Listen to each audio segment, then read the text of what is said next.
Hello friends, welcome to my YouTube channel Judgment Day. ನಮಸ್ಕಾರ ಸ್ನೇಹಿತರೆ, ತಮ್ಮೆಲ್ಲರಿಗೂ ನನ್ನ ಯೂಟ್ಯೂಬ್ ವಾಹಿನಿ ಜಡ್ಜ್ಮೆಂಟ್ ಡೇಗೆ ಸ್ವಾಗತ. Friends, today we will see a case wherein High Court of Karnataka said that minor survivor's family or guardian must be notified when POCSO accused files plea for bail. So this is a PIL, public interest litigation, and it's not a case. It is a public interest litigation, PIL. So based on that, it has opined as above. We'll see the details below. So Honorable Karnataka High Court has directed that the investigation officer or the Special Juvenile Police Unit, that is SJPU, must inform a minor survivor's parents, caregiver or guardian and lawyer if appointed. The accused files for bail or if there is any other application by the accused or the prosecution in cases under the Protection of Children from Sexual Offences Act 2012, that is POCSO Act. This is very much indeed needed.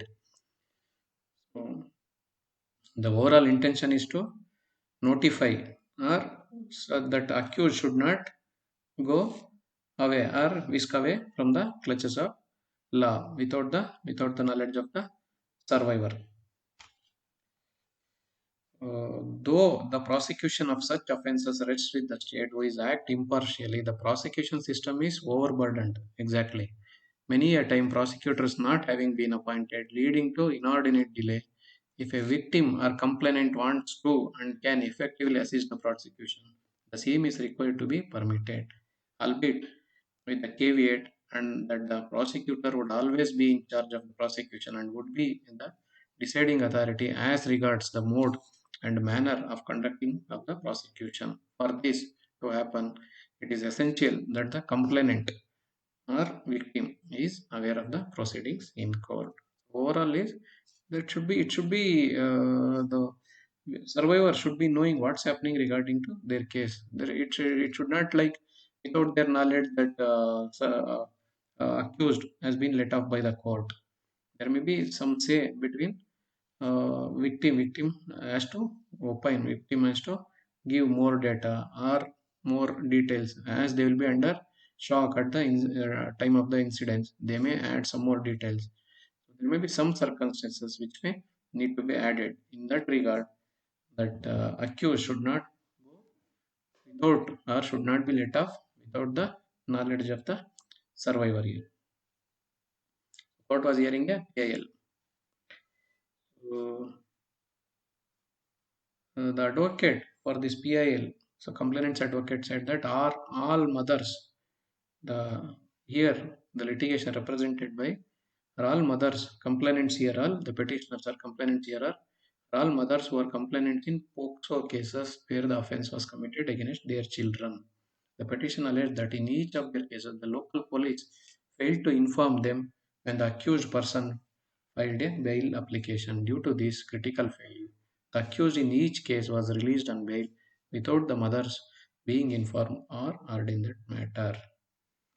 It is very severe. The plea asked for effective implementation of the POCSO Act and sought a declaration from the court that Section 40, right of the child to take assistance from a legal practitioner, or the POCSO Act, read with Rule 4, procedure regarding care and protection of child, and also POCSO rules mandate that the child survivor, parent, guardian, or complainant be informed when an application for bail is moved by an accused person. Pertinently, it specified that in cases where the offender is a close family member, the notice regarding filing of bail application should be issued to the concerned child welfare committee. Note this. Offender is a close family member. It can happen. Karnataka State Legal Services Authority as well, because inside the family anything can happen. They may pressurize them or they may exert a force to make them to, or they can be compelled to accept this bail application and all. At that time, Child Welfare Committee should be aware of this fact. Court observed that the offences under POCSO Act are heinous in nature and are usually committed by depraved persons. So here next is important. The benefit of Article 21, what all the accused will claim. Right to life of the Constitution of India is available not only to the accused but also to the victims and families of any criminal offense. Exactly, this is much needed. This is the highlight of this judgment we can call. Article 21 is more relevant to the sufferers than the accused. An orderly society, victims of criminal offences, especially heinous offences, should have a say in the criminal prosecution of the accused. They should have their own opinion. They should have their say, as they are the sufferers. Their rights have been suppressed. Their life has been pressurized. Their life has been burdened. Their life has been ruined. They are the people who have must to say. They must say. So, court referred to the judgments of Bombay High Court, Arjun Krishna Rao Magle versus State of Maharashtra and others, and also Delhi High Court in Rinaja versus Union of India, which had extensively dealt with the same matter and issued directions, noting that the same orders could be issued by them. And also, it issued some guidelines, following guidelines, saying that investigation officer of the SJPU shall inform the victims' parents, caregivers regarding the bail application move. The public prosecutor shall survey a copy of any application or objection to be filed in the proceedings to the victim's parents, caregiver, guardian, and legal counsel, along with relevant documents record, if necessary, effective participation in the proceedings. Also, you can go through what all the other points, and also it said that what all the sections that POCSO Act cover. POCSO Act will not cover only POCSO Act, but also it includes IPC sections as well. Under other IPC says sections under 376 of 3, 376 AB, 376 DA, 376 DB, and 493 1 of A. Also, for Rule 4 of 13 and 4 of 15 of POCSO rules, duty to inform child and child family. All are there, but it has not, as the Honorable Court rightly said, courts are overburdened and they may not be of the, they may not have time or resources to keep track of all these happenings. So also, when an accused is charged under Section 376 of 3AB, 376 AB, 376 BR, 376 DB of the IPC or the provisions of POCSO Act, moves any application for any type of bail, notice shall be issued to the accused. Notice shall be issued by the accused to the investigating officer, SJPU, public prosecutor, and also on any counsel on record for that victim, complainant, or informant. The victim informant who appears before the court may be represented by one counsel or counsel appointed by Karnataka State Legal Services Authority or concerned district legal services authority or Taluka Legal Services Authority. State government should provide for sufficient funds in order to make payments to the counsel. So victims' parents, caregivers should be informed about the protection available under witness protection scheme. It must be enquired that they require any such protection. Also, it covers under Whistleblowers Protection Act. So everything has been safeguarded here, and it clearly guided police, legal authority, and also social department, social welfare department. All these things that given strict guidelines. This is about this PAL hearing, friends. The case title is POCSO Bail PAL. Please enter your valuable inputs and comments in the comment section below. Also, please like, share, and subscribe this. Thank you very much, friends. ಸ್ನೇಹಿತರೆ, ಇವತ್ತಿನ ಪ್ರಕರಣದಲ್ಲಿ ಮಾನ್ಯ ಕರ್ನಾಟಕ ಉಚ್ಚ ನ್ಯಾಯಾಲಯ ಇಲ್ಲಿ ಏನು ಹೇಳಿದೆ ಅಂದ್ರೆ, ಅಪ್ರಾಪ್ತರ ಮೇಲೆ ನಡೆಯುವಂತಹ ದೌರ್ಜನ್ಯ, ಲೈಂಗಿಕ ದೌರ್ಜನ್ಯಕ್ಕೆ ಸಂಬಂಧಪಟ್ಟಂತೆ ಇಲ್ಲಿ ಅಪರಾಧಿ ಅವನು ಜಾಮೀನಿಗೆ ಅರ್ಜಿಯನ್ನು ಹಾಕೊಂಡ್ರೆ, ಜಾಮೀನಿಗೆ ಅರ್ಜಿ ಹಾಕಿರೋ ವಿಷಯವನ್ನ ಈ ಪೋಕ್ಸೋ ಪ್ರಕರಣದಲ್ಲಿ ಸಂತ್ರಸ್ತರು ಯಾರಿಗಿರ್ತಾರೆ, ಅವ್ರಿಗೆ ನೊಂದಿರೋರು ಯಾರಿರ್ತಾರೆ, ದೌರ್ಜನ್ಯಕ್ಕೊಳಗಾದವರು ಯಾರಿರ್ತಾರೆ, ಅವರ ಗಮನಕ್ಕೆ ತರಬೇಕು. ಅವರು ಇವನ್ ಜಾಮೀನಿಗೆ ಹಾಕೊಂಡ್ರ ವಿಷಯನ ಅವರ ಗಮನಕ್ಕೆ ತರಬೇಕು ಅಂತ ಮಾನ್ಯ ಕರ್ನಾಟಕ ಉಚ್ಚ ನ್ಯಾಯಾಲಯ ಹೇಳಿದೆ. ಇದು ತುಂಬಾ ಉತ್ತಮವಾದ ಬೆಳವಣಿಗೆ ಇದು. ಕಾರಣ ನಾವೇ ನೋಡಿದಾಗೆ ಈ ಪೋಕ್ಸೋ ಆಕ್ಟ್ ಅಂತ ಏನಿದೆ 2012 ಬಂದಿರುವಂತದ್ದು ಅಂದ್ರೆ ಮಕ್ಕಳ ವಿರುದ್ಧ ಅಥವಾ ಏನಂತ ಹೇಳ್ತೀವಿ ಇಲ್ಲಿ ಅಪ್ರಾಪ್ತರ ವಿರುದ್ಧ ಲೈಂಗಿಕ ದೌರ್ಜನ್ಯ ತಡೆ ಕಾಯ್ದೆ ಅಡಿಯಲ್ಲಿ ಇಲ್ಲಿ ಅವ್ರಿಗೆ ಹೇಳ್ಕೊಳಕ್ಕೆ ಬಂದಿರೋದಿಲ್ಲ ಏನಾಗಿರುತ್ತೆ ಅಂತ, ಜೊತೆಲಿ ಅವ್ರ ಒಂಥರ ಮೆಂಟಲ್ ಶಾಕಲ್ಲಿ ಇರ್ತಾರೆ. ಅಷ್ಟ್ರ ಮಧ್ಯೆ ಇವರೇನೋ ಬೇಲ್ ಜಾಮೀನಿಗೆ ಅಪ್ಲಿಕೇಶನ್ ಹಾಕ್ಬಿಟ್ಟು ಅದು ಜಾಮೀನು ಕೂಡ ದೊರಕ್ಬಿಟ್ರೆ ಪ್ರಕರಣದಲ್ಲಿ ಇನ್ನೂ ಪೂರ್ತಿ ಅವ್ರ ವಿಚಾರಣೆ ಶುರುವಾಗಿರ್ತದೋ ಆಗಿರೋದಿಲ್ವೋ, ಮೊದಲಾಗಿ ಇವ್ರು ಹೇಳಿಕೆ ಮುಗ್ದಿರ್ತದೋ ಇರೋದಿಲ್ವೋ, ಅಷ್ಟ್ರ ಮಧ್ಯೆ ಇವ್ರು ಹಾಕಿ ಹೊರಟೋದ್ರೆ ಅವ್ರು ಹೇಳಕ್ ಮೊದಲೇ ತಪ್ಪಿಸ್ಕೊಂಡ್ರೆ ಸಾಕ್ಷ್ಯ ನಾಶಗಳಾಗೋ ಸ್ಥಿತಿಗಳು ಇರ್ತಾವ ಅಲ್ಲಿಗೆ. ಜೊತೆಲಿ ಅವ್ರನ್ನ ಹುಡುಕಿ ತರೋದು ಮತ್ತೆ ಕಷ್ಟ ಆಗ್ಬೋದು, ಜೊತೆಗೆ ಪ್ರಕರಣಕ್ಕೂ ಹಿನ್ನಡೆ ಆಗ್ಬೋದು ಪ್ರಕರಣದ ವಿಚಾರಣೆಗೆ. ಹಾಗಾಗಿ ಏನಾಗ್ತಾ ಇದೆ ಇಲ್ಲಿ ಪ್ರಕರಣನ ಪೊಲೀಸ್ನವರು ದಾಖಲಿಸ್ತಾರೆ, ಕೋರ್ಟ್ಗೆ ಹೋದ್ರು, ಬಿಸಿಲಿ ಎಲ್ಲ ಮುಗಿದೋಯ್ತು. ಆದ್ರೆ ಕಾಲ ಕಳೆದಂತೆ ಒಂದು ವಾರ, ಒಂದು ತಿಂಗಳಾದ್ಮೇಲೆ ಅವ್ರ ಜಾಮೀನು ಹಾಕೊಂಡ್ರೆ ಜಾಮೀನು ಸಿಕ್ಕಿ ಅವರು ಹೊರಗಡೆ ಬಂದ್ಬಿಟ್ರೆ ಪ್ರಕರಣ ನಡೀದೇ ಹೋದ್ರೆ. ಕಾರಣ ನಮ್ಮ ದೇಶದ ಕೋರ್ಟ್ಗಳು ತುಂಬಾ ತುಂಬಿರ್ತವೆ ಯಾವಾಗಲೂ. ಕೋರ್ಟು ಪಾಪ ಏನು ಮಾಡೋಕ್ಕಾಗೋದಿಲ್ಲ.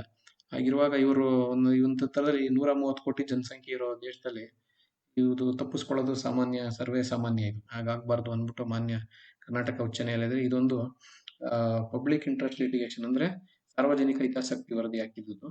ಸಾರ್ವಜನಿಕ ಹಿತಾಸಕ್ತಿ ಹಿತಾಸಕ್ತಿ ಪ್ರಕರಣ ಇದು. ಹಾಗಾಗಿ ಲಿಟಿಗೇಷನ್ ಅದರ ಆ ಪ್ರಕರಣದ ಕೆಳಗಡೆ ಮಾನ್ಯ ವಿಚಾರಣೆ ನಡೆಸಿದಂತ ಮಾನ್ಯ ಕರ್ನಾಟಕ ಉಚ್ಚ ನ್ಯಾಯಾಲಯ ಈ ರೀತಿ ಹೇಳಿದೆ.